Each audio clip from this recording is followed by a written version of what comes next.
This is Ngobo 2010 Sharp Eye channel. We are here at FNB Stadium, Kaizer Chiefs 2 TS Galaxy 0. Brother unjani? Bhuti Ngobo unjani? Ngiyaphila njani mfethu? Ngiyaphila bhuti wami. Bhuti Ngobo uyangibona? Ngikubona ukhuluphele.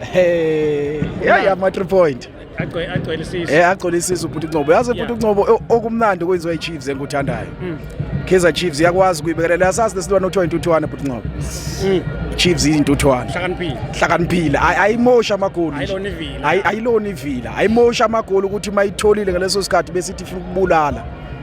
Ayenzi nje ngabanye ngeke angifuni ukubasho ukuba explainer. Shaya 1 shaya 2 and then iyenza clean sheet. Ilinda urefresh impempe.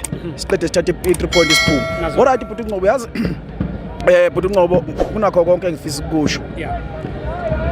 Ngizosho ukuthi akukho right but ngifisa ukubashayela ihloko indlela abayenza ngayo. Yabona abafowethu laba bahamba balapha eNaturena bayenza imashi since bashaya imashi.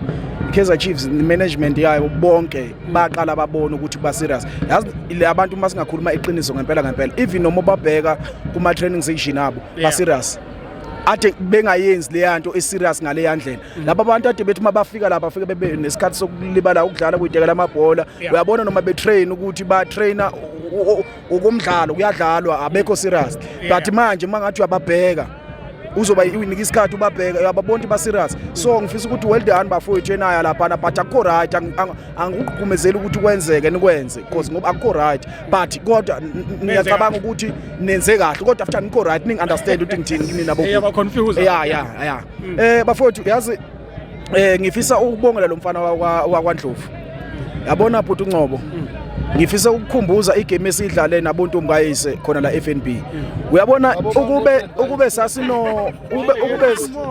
ukube sasinondlovu ngaleya langa sidlala nabontombi kayise babengeke besishaya untombi kayise because ontombi kayise ekhetheni kwakhe wabheka budini kinga siqedile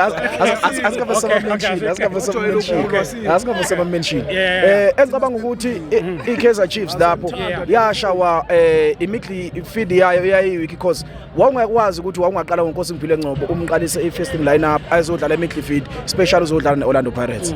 So engicabanga ukuthi njengamanje uNdlovu since epick up kanje uMabowe pick up kanje ngimbonile nomthetho ukubuya kwakhe naye ubuye wafitha umfana wabuye wapick up naye waqhubeka washaya ispan but by the way ngiyababongela kakhulu abafana beKaizer Chiefs muhle umsebenzi abawenzayo bese ngibongela nomfana lo umntu ngibonga kakhulu icross yakhe yinhle uyamazi kokukhomba ukuthi uyam-understand manje uSilva ukuthi uSilva uzomthola nini ngasikhathi sine eboxini and ufuna umphase njani ngiya-understand khona futhi elinye lesibili eliphinde lashaya ipani eqeda kushaya igoli uSilva elinye lasiphinde lashaya ipani liza nomdu futhi okhomba ukuthi umdu kwenzeka lento kaCalvin De Bruyne noErling Haaland lapha Kaizer Chiefs ngiyakhomba ukuthi ni-understand manje yabona into eniyenza i-training yinhle ngiyayibonga ngiyayishayela ihlombe guys. Ngifisa ukubongela uMsimango bafu.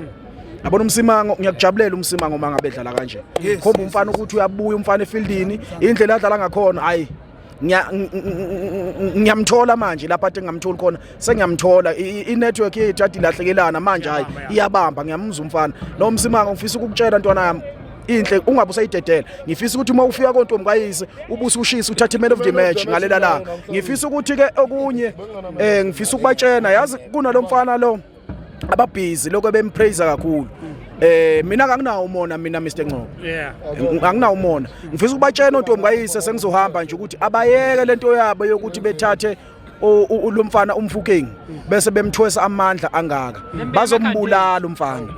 bazombulala umfana seriously uyabona bazombulala umfana kufana nalento eshuko uandile uJali bengasinalelanga isitori sikaJali ukuthi uthini uJali uyabakhuza and mebakhuza uyabona uThemba umshishi asikazi umshishi sathi thina umshishi uyistar umshishi simnika manje amandla akhe ngoba vele sesiyabona ukuthi sesiphelile isikhathi sakhe so sesimnikaza amandla akhe. So ngifisa i-message le ngindlulise kuma-Orlando Pirates fan ngimabhakaniya ontombi kayise yelani ukumosha amandla kaMfukeng musana ukumpraise ngalendlela enempraise ngakhona nizomlimaza umfana. Ngiyabonga bhuti Ngcobo.